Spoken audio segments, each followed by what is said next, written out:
यदि घर में गाय बंधी है और भूखी है और प्यासी है तो तुम्हारे सारे पुण्य नष्ट हो जाएंगे। गौ का बहुत बड़ा महत्व वर्णन किया गया धर्म शास्त्रों में, यहां तक कि जब कोई ऋषि नाराज होता था तो आगे गाय करके जाया जाता था तो क्षमा हो जाती थी। गाय को देखते ही वो क्षमा कर देते थे। शास्त्र आज्ञा करता है कि जो प्रतिदिन अग्रग्रासे परोभावा कर्तव्यो भक्ति तोन्वहम अकृत्वा स्वयं आहारम कुर्वम नापनोति दुर्गतिम। जे ही तुम्हारे गृहस्थ में घरों में पहले होता था, अब तो भगवान जाने, जे ही पहली रोटी तवा में गई तो वो निकाल करके पक्की रखी जाती थी गौग्रास के लिए, पहला रसोई में। तो इसमें लिखा प्रतिदिन स्वभोजनम, पहले स्वयं भोजन न करके गाय के लिए ग्रास निकालना चाहिए।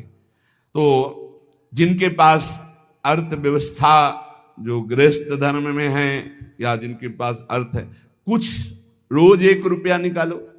हम कह रहे रोज निकालो तो महीने में 30 रुपया होते, 30 रुपया में एक गाय को हरी घास तो एक टाइम पवा ही सकते हो ना, बहुत नहीं है तो 1-1 रुपया निकाल के अगर एक गाय को चारा दोगे तो एक बार का भोजन तो हो ही सकता है। 30 रुपया में हरी घास जाकर के उसके दावा एक बार तो पवा दोगे ना। अग्रग्रासे परोभावा कर्तव्य भक्ति तोन्वहम, भक्ति पूर्वक गाय को एक ग्रास भोजन में 1 रोटी तो निकालना चाहिए गाय के लिए, ऐसा शास्त्र आज्ञा कहता है। जो ऐसा करता है तो अकृत्वा स्वयमाहारम कुर्वन् नाप्नोति दुर्गतिम, अपने आहार से 1 रोटी निकालकर गाय को देता है और स्वयं 3 रोटी भले पाले 1 रोटी गाय को दे दी तो बोले उसकी दुर्गति नहीं होगी, अर्थात उसके अंदर भाव बढ़ता चला जाएगा वो भगवान की भक्ति में। और तेनाग्नयो हुता सम्यक पितरश्चा पितर्पिता देवास्त पूजितास तेने यो ददाति गवान्हिकम। जो प्रतिदिन गौग्रास निकालता है, अर्पित करता है, तो उसको अग्निहोत्र करने का फल मिलता है, उसके पितरों को तृप्ति मिलती है और समस्त देवताओं के पूजन का फल मिल जाता है जो गौग्रास निकालता है।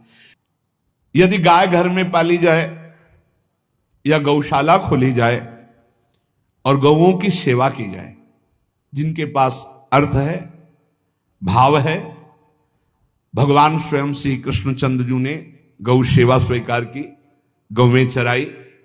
गौओं की परिक्रमा करने से, जैसे आप प्रभु के बिहारी जी के मंदिर की 4 परिक्रमा करें तो जो फल आपको मिलेगा वही गाय की 4 परिक्रमा कर लें तो आपको प्राप्त हो जाएगा।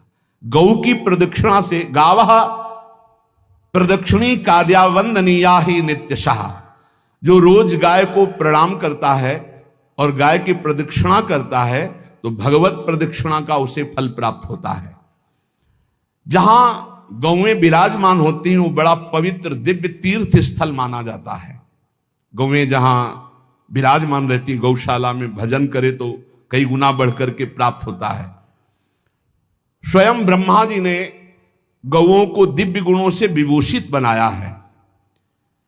अप्यागाराणि विप्राणाम देवतायतनानि च यद गोमयेन शुद्ध्यंतिम किम ब्रूमो हृदिकम ततः। गाय के गोबर से जहां लेपा जाता है वहां जिस देवता का आवाहन करोगे वही देवता आकर विराजमान हो जाएगा।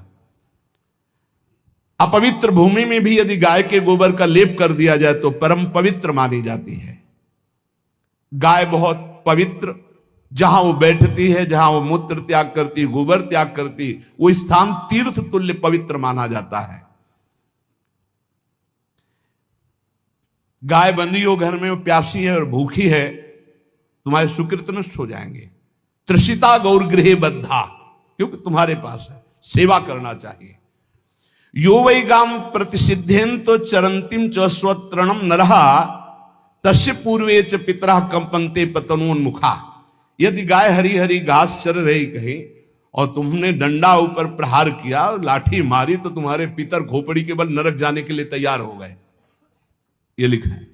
यो वै ताड्यते यष्ट्याधेनुम मर्त्यो विमूढ़धि।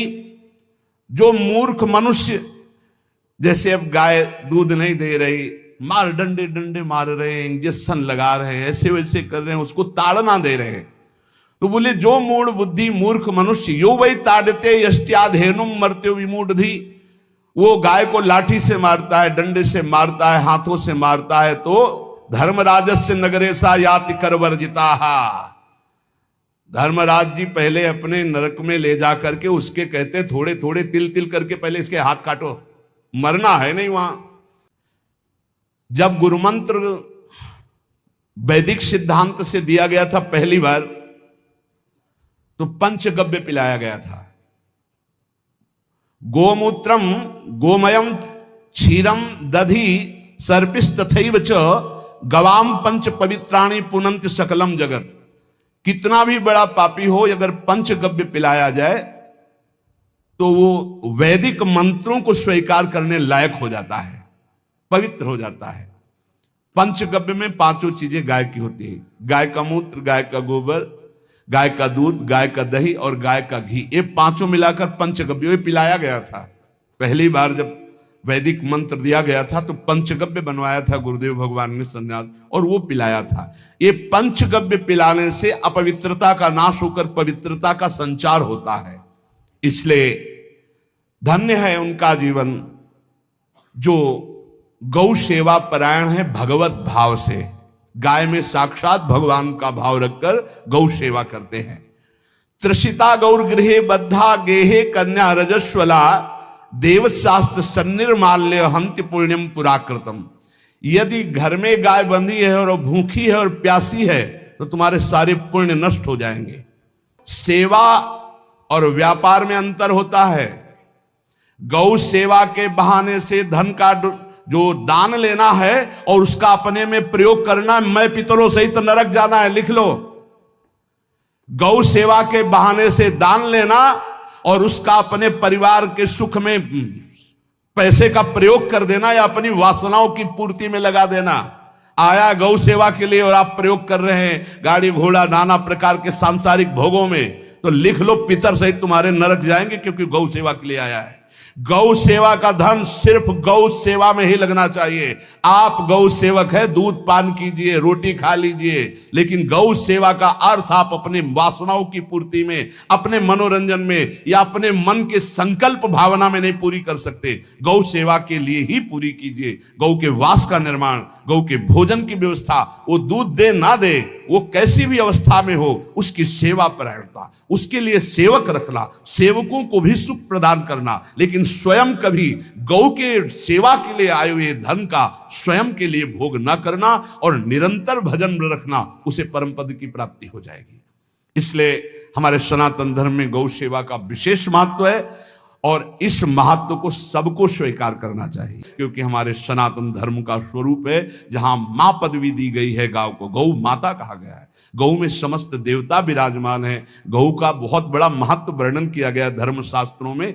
यहां तक कि जब कोई ऋषि नाराज होता था तो आगे गाय करके जाया जाता था तो क्षमा हो जाती थी। गाय को देखते ही वो क्षमा कर देते थे। बहुत महिमा वर्णन की गई है गौ की। इसलिए जिसको भी अगर नहीं अर्थव्यवस्था है तो एक रोटी तो निकाल सकते हो ना।